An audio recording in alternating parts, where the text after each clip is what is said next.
আল্লাহ রসুলের একটা দোয়া, রসুলের একটা হাদিস খতিবে বাগদাদি কেতাবের মধ্যে আসছে। কোন কেতাব?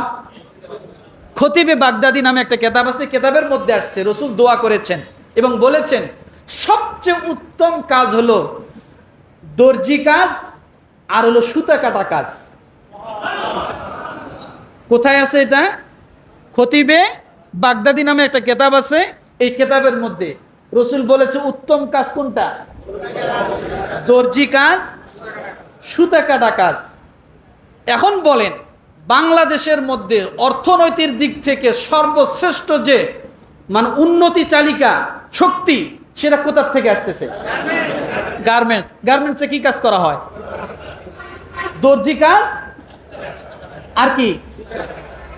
রসুলের ওই হাদিসে আছে যে মহিলারা ঘরে সুতা কাটবে আর পুরুষরা দর্জি কাজ করবে, এটা উত্তম। তা গার্মেন্টস গুলো তাকালে দেখা যায় মহিলারা শুধু সুতা কাটে। বিশেষ করে এক শ্রেণীর মহিলারা আছে না, মেশিনও চালায় কিন্তু সুতা কাটে, আছে না নাই? আবার দর্জি কাজ করে। কিন্তু এখানে দর্জি আবার বাহিরে যদি দর্জি কাজ করে সেটা সম্মানের আঘাত মনে করে। নো, বাংলাদেশের অর্থনৈতিকের দিক থেকে সবচেয়ে উন্নতি লাভ যে জিনিসটা এর মাধ্যমে হয়েছে সেটা হলো এই দর্জি কাজ। কি কথাটা খারাপ বলছি নাকি? পছন্দ হয় নাই? এখন চলবেন, বলবেন হুজুর আমি গার্মেন্টসে চাকরি করি, আমি দর্জি নাকি? বলে হ্যাঁ, আপনি দর্জি। আপনি কাপড় সেলাই করেন, আপনি দর্জি। আপনি কাপড় কাটেন, আপনি দর্জি। আপনি সুতা কাটেন, আপনি এর অংশীদার। আর এটাই হচ্ছে আমাদের দেশের সবচেয়ে অর্থনৈতিক দিক থেকে উন্নতশীল। তাহলে রসুলের ওই কথাটা মনে হয় কাজে লাগছে বাংলাদেশের জন্য। কথা ঠিক না? কিন্তু একটা কাজে লাগলে হবে না, হাজারটা জুলুম চলে গার্মেন্টস গুলোর ভিতরে। যত পারে ঠগাইতে, যত পারে। এখন অনেকে হয়তো মন খারাপ করবে, ঠগাইয়া কি লাভ? চুরি করে কি লাভ? হাজার হাজার কোটি টাকা পাচার করে কি লাভ? ফকিন্নির দাম আছে, ওদের দাম নেই। আছে দাম? ফকিন্নির দাম আছে, ওদের দাম নাই। কি লাভ? আপনি কাকে ঠগাচ্ছেন? এই জন্য তাহলে দাউদ আলাইহিস সালাম কিসের কাজ করত? মুসা আলাইহিস সালাম ছিলেন রাখাল। কি ছিলেন? এখন এই যে রাখাল বা শ্রমিক, শ্রমিক কেমন হবে এটা একটু শোনেন। বলবো আল্লাহ পাক রব্বুল আলামিন বলেন সূরা কসাস আয়াত নাম্বার 26, আল্লাহ বলেন ক্বালাত ইহদাহুমা ইয়া আবাতিস্তাজিরহু ইন্না খায়রা মান ইস্তাজারতাল কবিয়ুল আমিন। এটা একটা বিশাল লম্বা ঘটনা, আমি সংক্ষেপে একটু বলে যাই। মুসা আলাইহিস সালাম মিশর থেকে যখন মাদায়েন শহরে চলে গেল, ফেরাউন তাকে টিকতে দিল না। যখন সে চলে গেল, সে অসহায়ত্ব অবস্থায় আল্লাহর কাছে দোয়া করতেছে, আল্লাহ তুমি একটা আমাকে উত্তম ব্যবস্থা করে দাও। এক গাছের নিচে বসে বসে মুসা আলাইহিস সালাম ক্লান্ত শ্রান্ত শরীর নিয়ে এক কুয়ার পাশে বসে আল্লাহর কাছে দোয়া করতেছে। এমন সময় দেখে ওই কুয়ার কাছে ওই এলাকার অনেক যুবক ছেলেরা, রাখালেরা পানি পান করায়, পুরুষেরা। কিন্তু দুইটা মেয়ে মানুষ, এই দুই মেয়ে মানুষ পিছনে তাদের বকরি বা তাদের মেষগুলো নিয়ে দাঁড়িয়ে আছে, পানি পান করাইতে পারতেছে না। তো মুসা আলাইহিস সালাম দেখলেন এই দুইটা নারী অসহায়ত্ব অবস্থায় দাঁড়িয়ে আছে, আর পুরুষরা শুধু কূপ থেকে পানি উঠাচ্ছে আর খাওয়াচ্ছেন, চলে যাচ্ছে। তাহলে এই নারীরা কখন পানি পান করাবে তাদের পশুদেরকে? মুসা আলাইহিস সালাম তাদের কাছে গেলেন, যে বললেন তোমাদের কি সমস্যা? বলে পুরুষরা পানি পান করাচ্ছে কূপ থেকে, আমরা ওখানে শক্তিতে পারবো না, আমরা সেই জন্য দূরে দাঁড়িয়ে আছি। তারা যখন পানি পান করানো শেষ হয়ে যাবে তখন আমরা যে পানি পান করব। মুসা আলাইহিস সালাম বলেন দাও, পশুগুলো আমাকে দাও।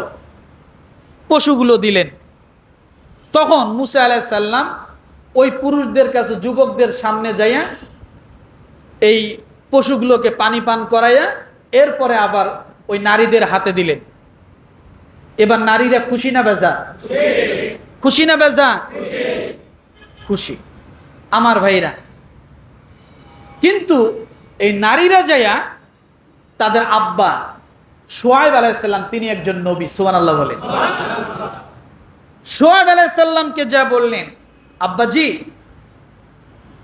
আজকে এমন এক যুবক আমাদেরকে পানি পান করাইছে আমাদের এই মেষগুলোকে, যার কারণে আমরা অনেক তাড়াতাড়ি করে বাড়িতে আসতে পারছি।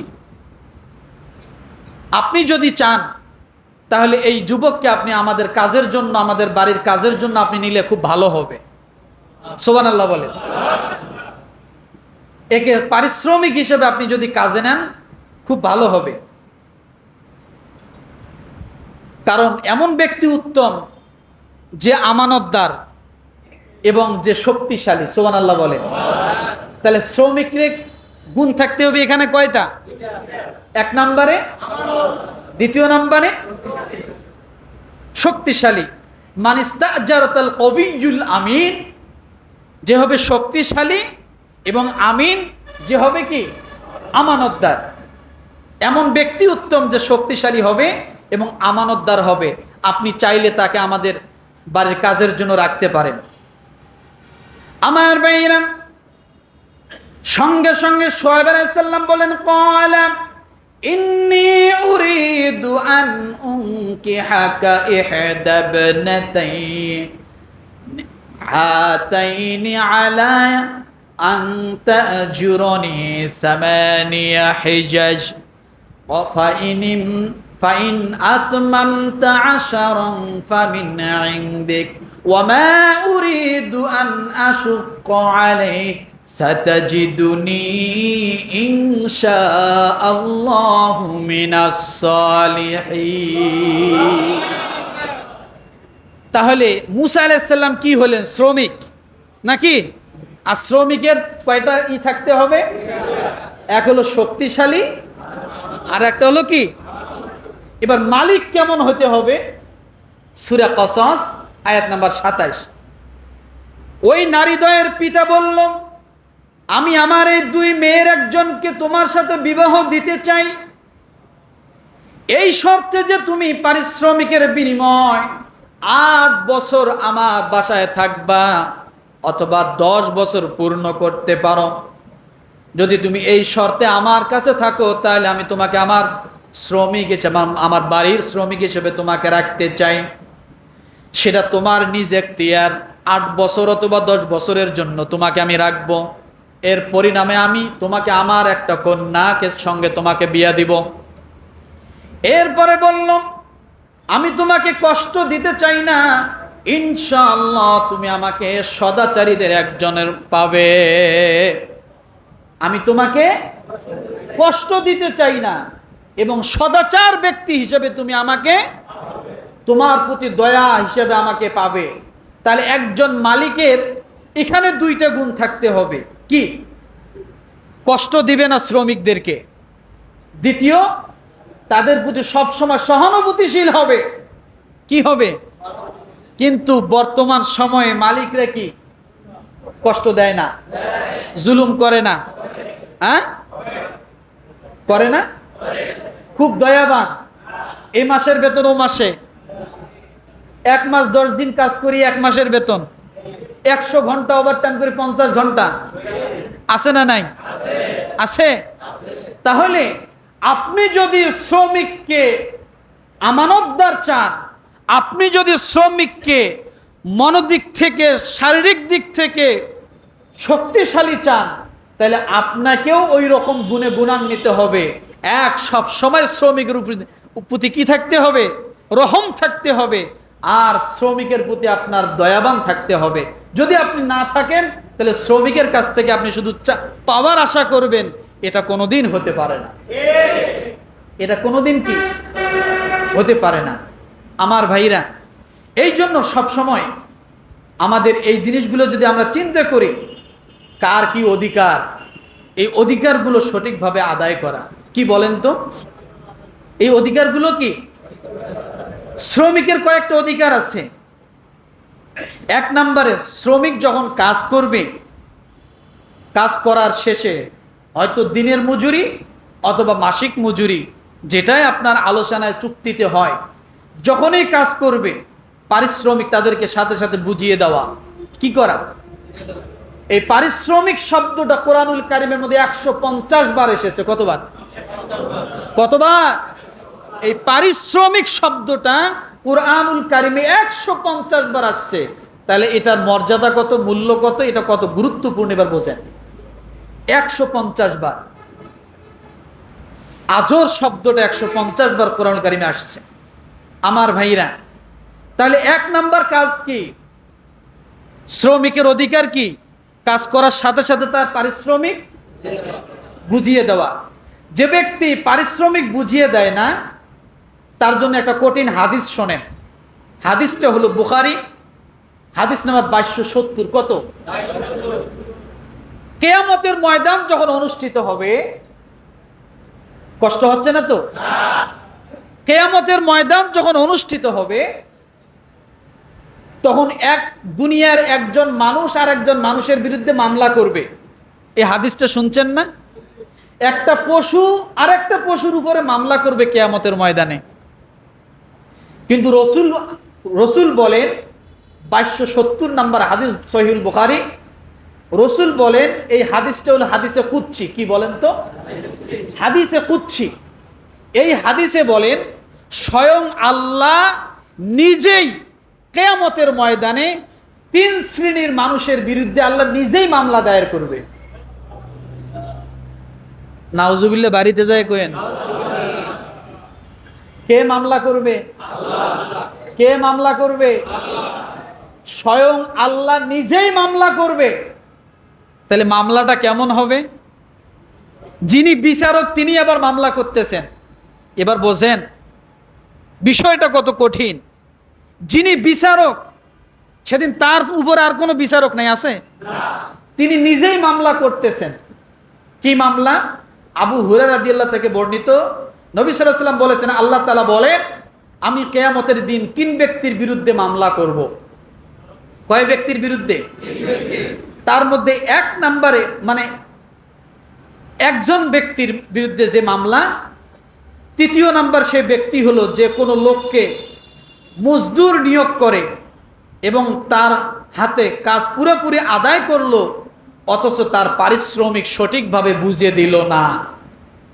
যে ব্যক্তি একজন দিনমজুরকে ঠিক করলো বা শ্রমিককে ঠিক করলো, সে শ্রমিক তার কাজকে যথাযথভাবে আদায় করলো, কাজ সমাপ্ত করলো, কিন্তু তার পারিশ্রমিক সঠিকভাবে বুঝে দিল না। আল্লাহ বলেন কিয়ামতের ময়দানে এই 3 জনের একজনের নামে আমি আল্লাহ মামলা করব। আর আল্লাহ মামলা করা মানে জান্নাত, হ্যাঁ? জান্নাত, জাহান্নাম। এবার বোঝেন, তাহলে একজন শ্রমিক, শুধু গার্মেন্টস নিয়ে বলছি না, কলকারখানা নিয়ে বলছি না, আপনার বাড়িতে একদিনের জন্য যাকে কাজে নিয়েছেন সেও আপনার শ্রমিক, আছে না? আপনার যে রিক্সা চালায়, আপনাকে যে বিভিন্ন জায়গা থেকে আরেক জায়গায় নিয়ে যায়, সে রিক্সাওয়ালা আপনার জন্য শ্রমিক।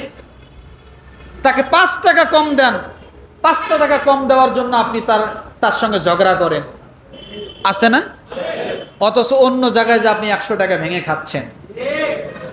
তো এই জিনিসটা মাথায় রাখবেন, হাদিসে কুদসিটা, যে কিয়ামতের ময়দানে যেন আল্লাহ আমাদের বিরুদ্ধে কি না করে, মামলা না করে। এটা ভালো করে মনে রাখবেন আমার ভাইরা। দ্বিতীয় নম্বরে শ্রমিকের অধিকার হলো সাধ্যের বাইরে কোনো কাজ তাকে চাপিয়ে দেওয়া যাবে না। আমরা কিন্তু সাধ্যের বাইরে কাজ চাপিয়ে দেই। দিনে 12 ঘন্টা অফিস করার পরেও আবার নাইট করতে হবে, আছে না নাই? সারা মাস শেষে যারা দেখে 10টা নাইট করছে, 5টা নাইট বিল দিচ্ছে, 5টা নাইট বিল নাই, হয় না এরকম? এই জন্য সাধ্যের বাইরে কোনো কাজ আমরা কোনো শ্রমিককে চাপিয়ে, তাহলে আল্লাহর আদালতে দাঁড়াইতে হবে। তৃতীয় নম্বরে শ্রমিকের আত্মমর্যাদা কি? শ্রমিকের আত্মমর্যাদা বা শ্রমিককে সম্মান করতে হবে। শ্রমিককে কি করতে হবে? সম্মান করতে হবে।